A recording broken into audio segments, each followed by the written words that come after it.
So right now we will be discussing the structure of sucrose molecule. Sucrose is normal cane sugar. So it is made up of glucose molecule and fructose molecule. Glucose is dextrorotatory, fructose is levorotatory. The fructose part is levorotatory. So first I'll draw the structure actually over here. The cyclic structure of alpha D dextrorotatory glucose. So alpha stands, so I'll just draw the rough structure of its glucose molecule. Glucopyranose actually you can call it now. So this is the oxygen atom. It is alpha, so OH will be down and H will be up. First, second, third, fourth. CH2OH is always up and H down. And in this second carbon, right, we have OH down, H up, third over here, and fourth OH over here. So this is the structure of alpha, right? Because the OH and CH2OH are on the opposite side, so this is alpha.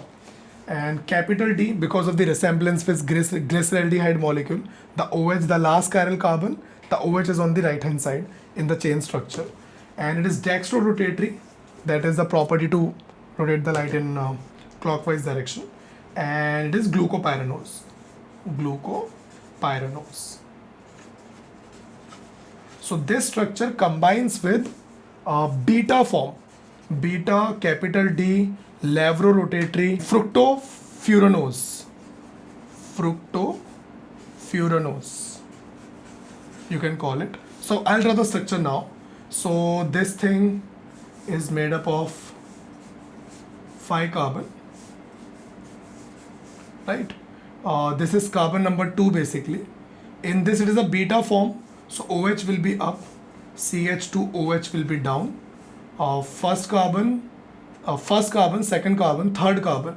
In third carbon we have H, OH, OH, H. CH2OH is always up, H is down.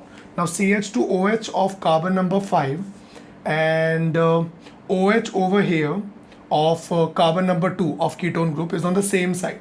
So that's why this thing is beta structure. And it is levorotatory in nature. So these two molecules will be combining. Now see, this is our carbon number 1, 2, 3, 4, 5 and 6. Over here this is our carbon number 1, 2, 3, 4, 5 and this one is 6, right? Now over here this carbon number 1 of glucose molecule combines with carbon number 2 of fructose molecule.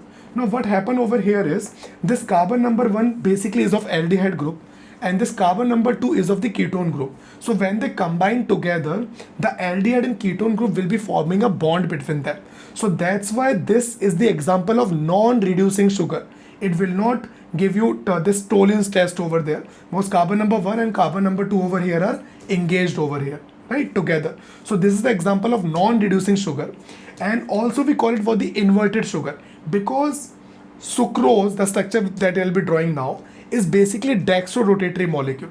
But once you hydrolyze the molecule into glucose and fructose, the levorotation of fructose molecule is minus 92.4 degree and dextrorotation of glucose molecule is 52.5 degree. So its dextrorotation is 52.5 degree and levorotation is minus 92.4 degree. Now because the levorotation is more than dextrorotation, so overall the molecule after hydrolysis is levorotatory in nature, right? And before that sucrose is dextrorotatory. So after hydrolysis it is levorotatory. So that's why we also call it for the inverted sugar. We are getting the reverse configuration of the hydrolysis. Now I'll draw the structure of sucrose molecule. One more thing over here. Now this carbon number 1 will be combining this carbon number 2.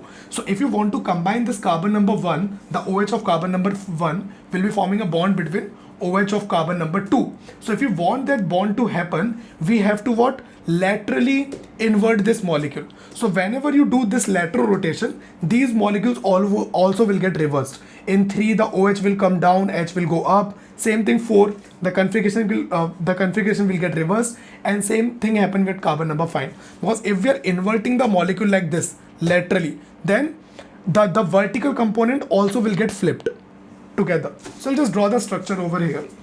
So we have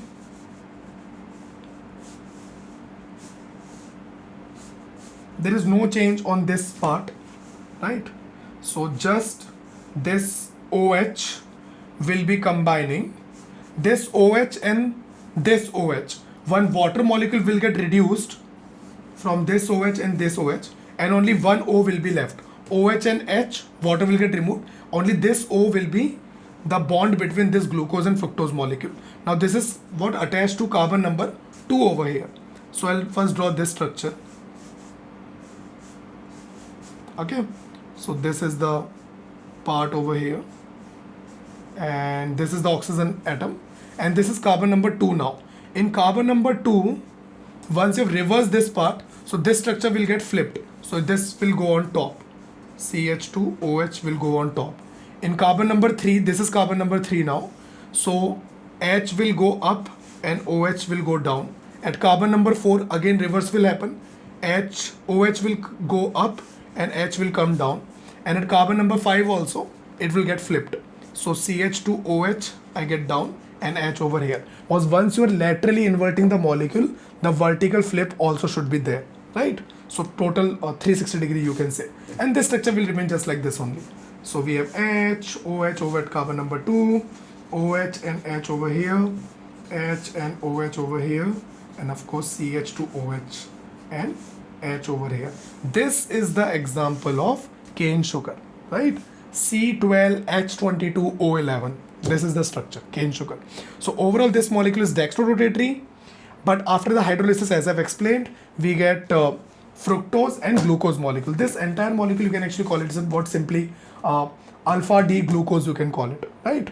And this is simply what beta D fructose you can call it. Okay. So after the hydrolysis, there is an inversion in configuration. Because cane sugar is dextrorotatory, and after the hydrolysis, the resultant mixture become levorotatory. So that's why it is the example of inverted sugar. Also, I'm just repeating myself, this is the example of non-reducing sugar. Why non-reducing? Because the carbon number 1, which was actually originally having the CHO aldehyde group in the long chain structure, and ketone group over here. So these two are actually what are getting involved over there. So that's why they will not give positive test. So that's why this is the example of non-reducing sugar. So that is it. That is our sucrose molecule. Now we will discuss the structure of maltose. So maltose is a very simple structure. It is made up of alpha D glucose and alpha D glucose. So glucose and glucose together form the maltose structure. So first I'll draw the structure of glucose molecule over here. The same one, alpha D glucose. Alpha means OH will be down, CH2OH. So when they are on the opposite side, we call the structure as alpha. If this CH2OH of carbon number 5, this is our carbon number 5, CH2OH of carbon number 5 and OH of carbon number 1, if they are on the same side, it is beta. So in this it is an opposite side, so this is the example of alpha D glucose. Alpha D glucose, and this thing is H. First, second we have OH down, H up, third over here, H down, OH, fourth, OH down and H up. So this is the example of alpha D glucose with alpha D glucose. And over here carbon number 1 is linked with carbon number 4 of the same molecule. So I'll tell you the repercussion of it, like what is the effect of that. So this carbon of oxygen, same structure I'm just copying over here, right? H, OH, OH, H, OH down, H up, and CH2OH and H down, H, right? Okay. Now this when carbon number 1, this is 1, 2, 3, 4, and this is 5 and 6. Now this carbon number 1 of 1 alpha D glucose molecule will combine with carbon number 4. So this OH and OH, one water molecule will get released, and the bond, the resulting bond actually is known as glycosidic bond, which actually forms over here also.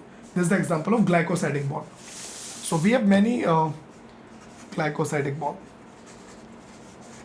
So there are peptide bond, glycosidic bond. Peptide bond we will see in the case of proteins, right? So this is the example of glycosidic bond. So over a glycosidic bond is forming between carbon number 1 and carbon number 4, which leaves behind carbon number 1. Carbon number 1 was nothing, was of what, the aldehyde group. So this is free over here. So this will give you the Tollens test. So this is the example of reducing sugar. So the resulting structure is actually known as for the maltose, and it is the example of reducing sugar because carbon number 1, the CHO group, is free over here. So this is the example of reducing sugar. Now I'll just combine them together. There's nothing like fancy over it. It's very easy. Just copy down the whole structure. At this position, just we have H over here, O, via this O, these two structures are combining. And there is no inversion because 1 and 4 are getting combined, so we don't need to invert anything. So H over here, carbon number 4, H over there.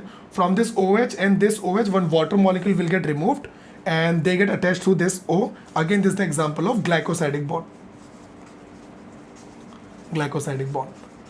Okay, and carbon number 2, H, OH, OH, H, H, OH, CH2OH, and this H over here. I'm just drawing the structure again. H, OH. Carbon number 3, we have H down, OH up. Carbon number 4 is like getting utilized over here. CH2OH and H. This is nothing but maltose molecule. Maltose. So it is made up of 2 alpha D glucose molecule. This is alpha D glucose. This is also alpha D glucose. Same molecule. Carbon number 1 and 4 are combining. Carbon number 1 is free. So that's why it is the example of reducing sugar. Okay. And in this is the structure of, I'll just write the name over here. Sucrose. Sucrose molecule. The common sugar. Right. This is the example of maltose molecule. Now we will do the structure of lactose. So lactose is made up of beta D glucose and beta D galactose. So galactose structure I will just draw over here. It is very similar to glucose molecule only. So first I'll draw the structure of beta D glucose. Again the bonding over here will be carbon number 1 and carbon number 4. So one of the aldehyde group of glucose molecule will be free. If it is free, means it is the example of reducing sugar. Oxygen over here. And this carbon number 1. Now this is the example of beta D glucose. If it is beta, means CH2OH and OH will come on the same side. So this is the example of beta D glucose. H for second OH, H. In third there is the reverse. OH, OH and H. So this is our carbon number 1, carbon number 4. I'll just go in sequence 1, 2, 3, 4. This is carbon number 5, this carbon number 6, this H I should draw over here. So this is the example of beta D glucose molecule.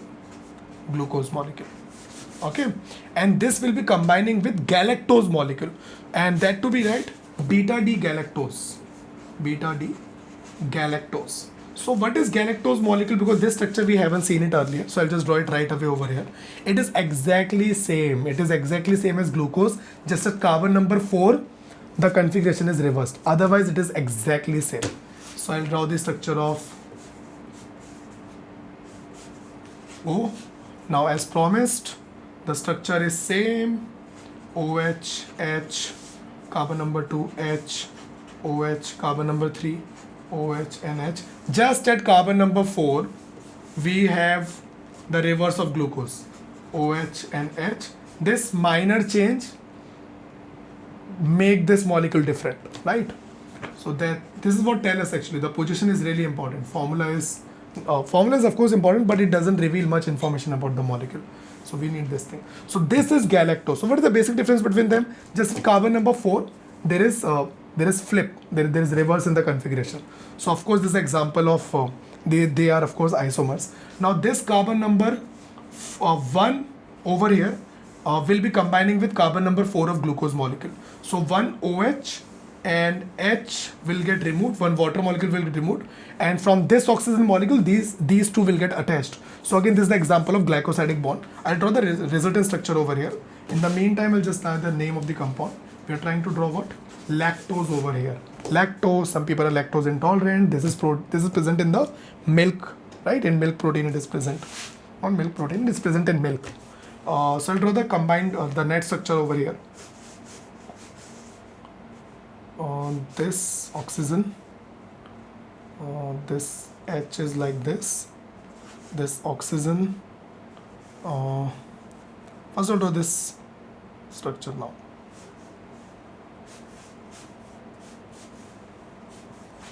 This is beta, right? Oxygen is present over here.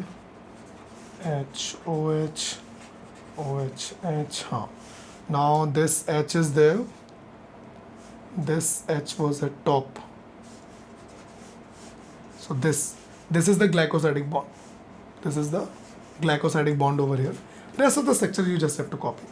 H, OH, OH, H. Just be aware of carbon number 4 because that is the point of difference between glucose and galactose. So OH, H, CH2OH, and of course we have H over there. Glycosidic bond is there. This is the example of, one second, I didn't draw this. CH2OH and H. Everything is, rest of the thing is fine.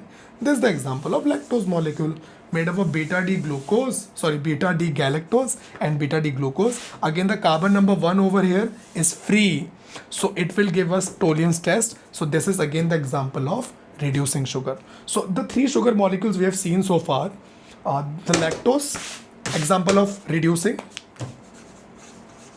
sugar, right? Why? Because we have what? This one CHO carbon is free. And then we have seen sucrose and maltose. Sucrose is non-reducing because 1 and 2 are getting combined together. So we don't have any either the ketone group or the aldehyde group over here as the free group, if you can compare from the long chain. So they are like combined together. So that's why this is the example of non-reducing sugar. Non-reducing sugar. And over here again, at carbon number 1, this carbon number 1 basically belongs to aldehyde group. So this thing is free over here right now. So again, this is the example of reducing sugar. Okay. So that is it. I think these 3 are the important structures of disaccharides, which is academically it is important. So now we'll be moving to polysaccharides. Okay.